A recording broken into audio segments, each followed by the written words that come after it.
warahmatullahi wabarakatuh. Selamat pagi anak-anak, apa kabarnya hari ini?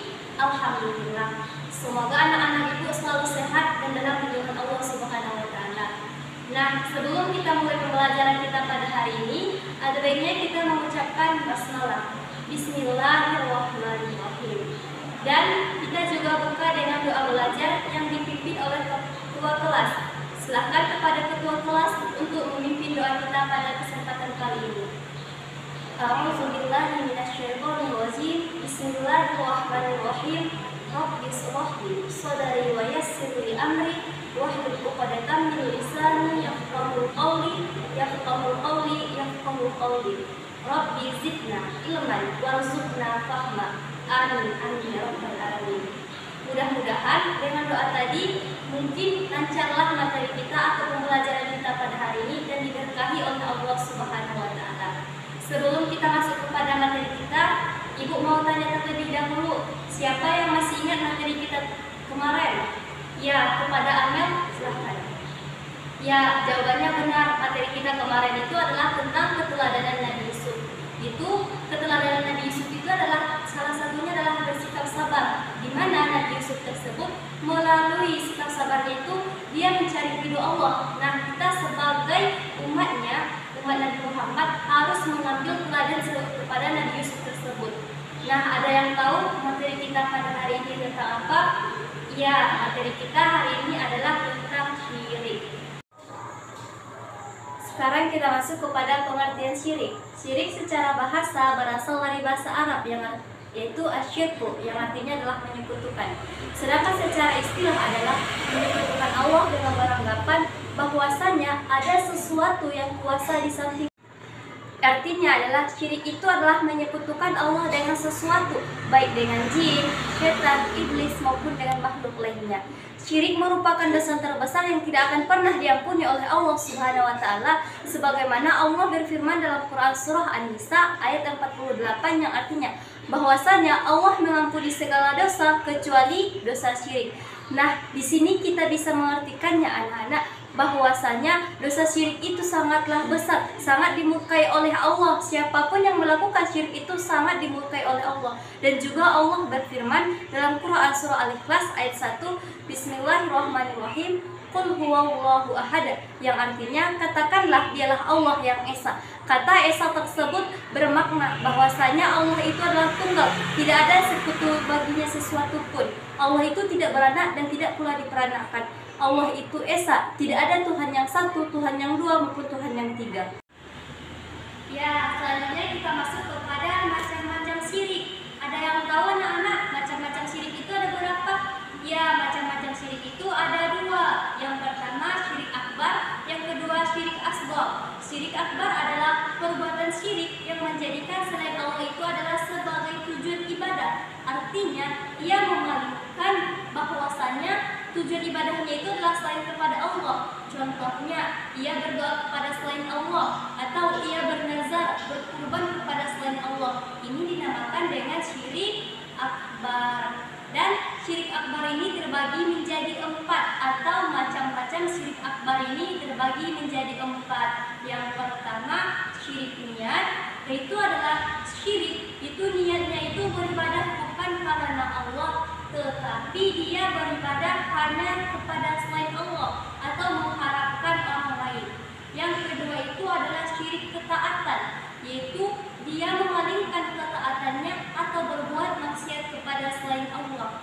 Yang ketiga itu adalah syirik doa. Ia berdoa kepada Allah, juga ia berdoa kepada selain Allah. Mungkin kita sering mendengar contohnya ya anak-anak, bahwasanya orang kalau pergi ke kuburan, orang yang terkenal bahwasanya itu adalah orang yang alim, dan dia berziarah ke sana itu bukan karena ingin berziarah atau karena berziarah tersebut, tapi karena ingin mendapatkan rezeki. Nah, berarti di sini dia berdoa kepada selain Allah. Dia percaya bahwa setelah nanti pulang dari kuburan tersebut atau ziarah tersebut, dia akan mendapatkan rezeki dari Allah. Nah, ini adalah termasuk syirik besar karena percaya kepada sesuatu yang bukan haknya. Yang keempat itu adalah syirik mahabbah. Ada yang tahu?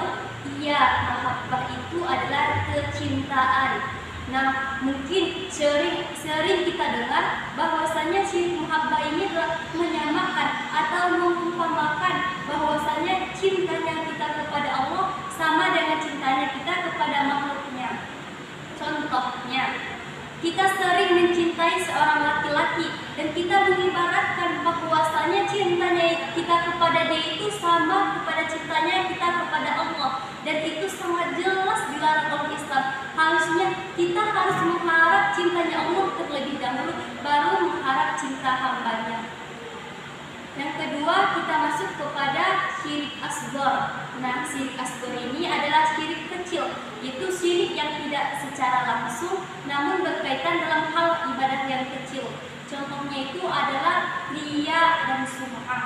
Nah, riya ini adalah dia berlaku baik itu untuk mendapatkan pujian orang lain, atau sum'ah ini ketika dia berkelakuan baik, perbuatannya itu ingin didengar orang lain. Silahkan, sampai sini materi kita. Ada anak-anak ibu yang ingin bertanya? Ya, anak-anak ibu bertanya tentang contoh dari riya ini. Misalnya, kalau kita pergi ke majelis taklim, kita memposting di media sosial, namun tujuan kita itu bukan mengajak orang lain untuk belajar di majelis taklim, tetapi karena kita ingin dikenal. Oh, bahwasanya si dia itu sering belajar ya di majelis taklim. Nah, niat kita di sini setelah salah, maka kita termasuk telah syirik kecil. Nah, selanjutnya karena tidak ada pertanyaan, kita masuk kepada materi selanjutnya, yaitu contoh perilaku orang yang berbuat syirik. Nah, anak-anak bisa melihat sendiri ke PPT-nya, yaitu bahwasanya pada masa Raja Fir'aun, dia mengagung-agungkan dirinya sendiri, dia itu adalah Tuhan, dan menyuruh rakyatnya untuk menyembah kepadanya. Dan bagi rakyatnya yang tidak menyembah kepadanya itu akan dihukum mati. Nah, di sini sikap Fir'aun tersebut menyamakan dirinya dengan Tuhan itu adalah syirik. Itu sangat dilaknat oleh Allah dan akan dimasukkan ke dalam neraka sedalam-dalamnya dan kekal di dalamnya. Dan Allah juga telah menjelaskan banyak sekali kisah di dalam Al-Quran tentang orang yang berbuat syirik dan sejarah dalam Islam. Dan kita harus menjauhi dan harus patuh, dan kita menjadikan contoh itu sebagai agar kita menjauhi perbuatan syirik. Karena apa? Karena syirik ini adalah perbuatan tercela dan sangat dilaknat oleh Allah Subhanahu wa Ta'ala. Sampai sini ada yang ingin ditanyakan? Tidak. Karena tidak ada yang ingin ditanyakan, kita masuk kepada materi selanjutnya. Oke. Selanjutnya kita masuk kepada materi bahaya perbuatan syirik, yaitu yang pertama adalah amal soleh yang bila kita kerjakan itu akan sia-sia. Seperti yang tadi Ibu bilang, bahwasanya kalau kita berbuat riya atau mengerjakan sesuatu bukan karena Allah, nah amalan kita itu akan salah, itu akan dianggap sia-sia. Sebanyak apapun amal kita, kalau kita melakukannya bukan karena Allah, maka amalan kita tersebut tidak akan ada gunanya. Yang kedua, orang-orang musyrik benar-benar melakukan kezaliman yang besar. Karena dia telah menyekutukan Allah, maka tidak akan ada ampunannya. Dia akan mendapatkan siksa yang kekal karena Allah sangat murka terhadap orang-orang yang syirik. Selanjutnya akan masuk ke dalam neraka jahanam. Seperti yang Ibu jelaskan tadi, bahwasanya seperti Fir'aun tadi, dia menganggap dirinya Tuhan itu, dia akan dimasukkan ke dalam neraka dan kekal di dalamnya selama-lamanya, abadan abidin. Selanjutnya kita masuk kepada cara menghindari perbuatan syirik. Yang pertama itu adalah dengan melaksanakan sholat. Nah, anak-anak Ibu harus melaksanakan sholat dengan benar.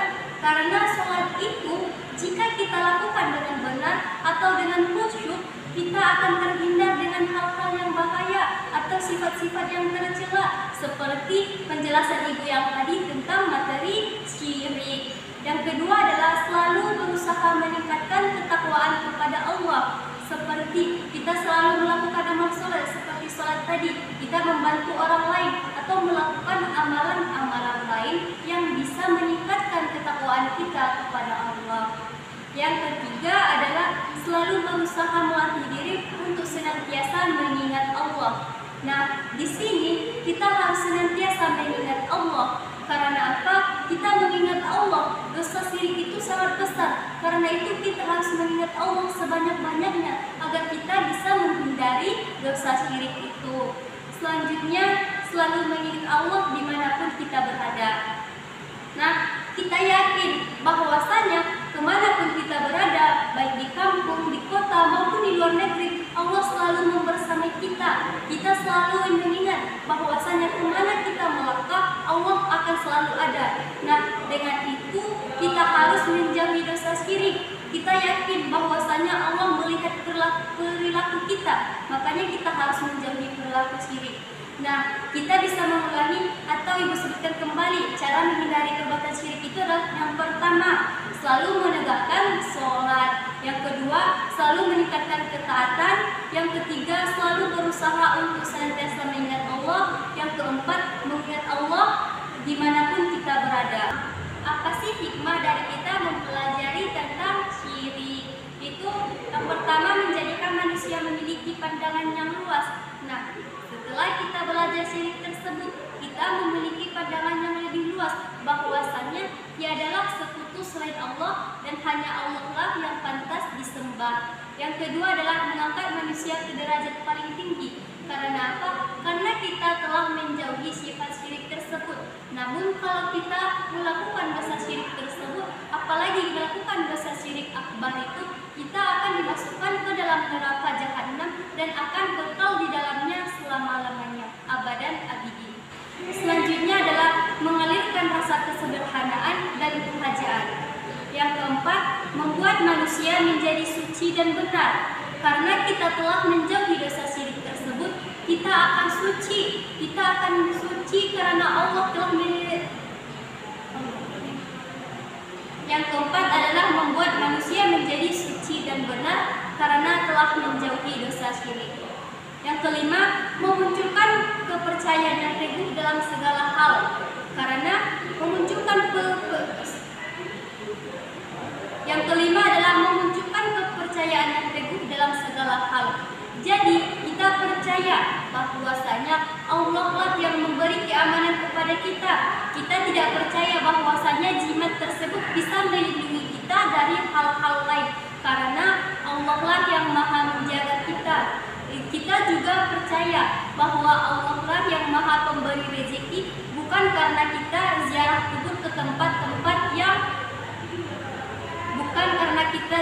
kubur ke tempat-tempat yang sunyi. Nah, dengan memahami materi pembelajaran syirik tersebut, mudah-mudahan anak-anak ibu atau kita semuanya yang ada di dalam kelas ini terhindar dari perbuatan syirik. Karena syirik itu merupakan dosa terbesar yang tidak akan pernah diampuni oleh Allah sebelum kita bertaubat, apalagi kita mati dalam keadaan musyrik atau kafir. Karena Allah telah menjanjikan atau mempertegas dalam Al-Quran, hambanya yang berperilaku syirik itu akan kekal di dalam neraka jahanam selama-lamanya. Nah, sebelum kita tutup materi kita pada hari ini, Ibu memohon kepada anak-anak untuk mencari contoh dari perbuatan-perbuatan syirik itu, dari syirik asghar maupun syirik akbar sebanyak 10, dan akan kita tampilkan minggu depan satu persatu. Terima kasih. Mudah-mudahan pembelajaran kita pada hari ini berkah dan kita mendapatkan ilmu semuanya dan kita dijauhi dari perbuatan syirik.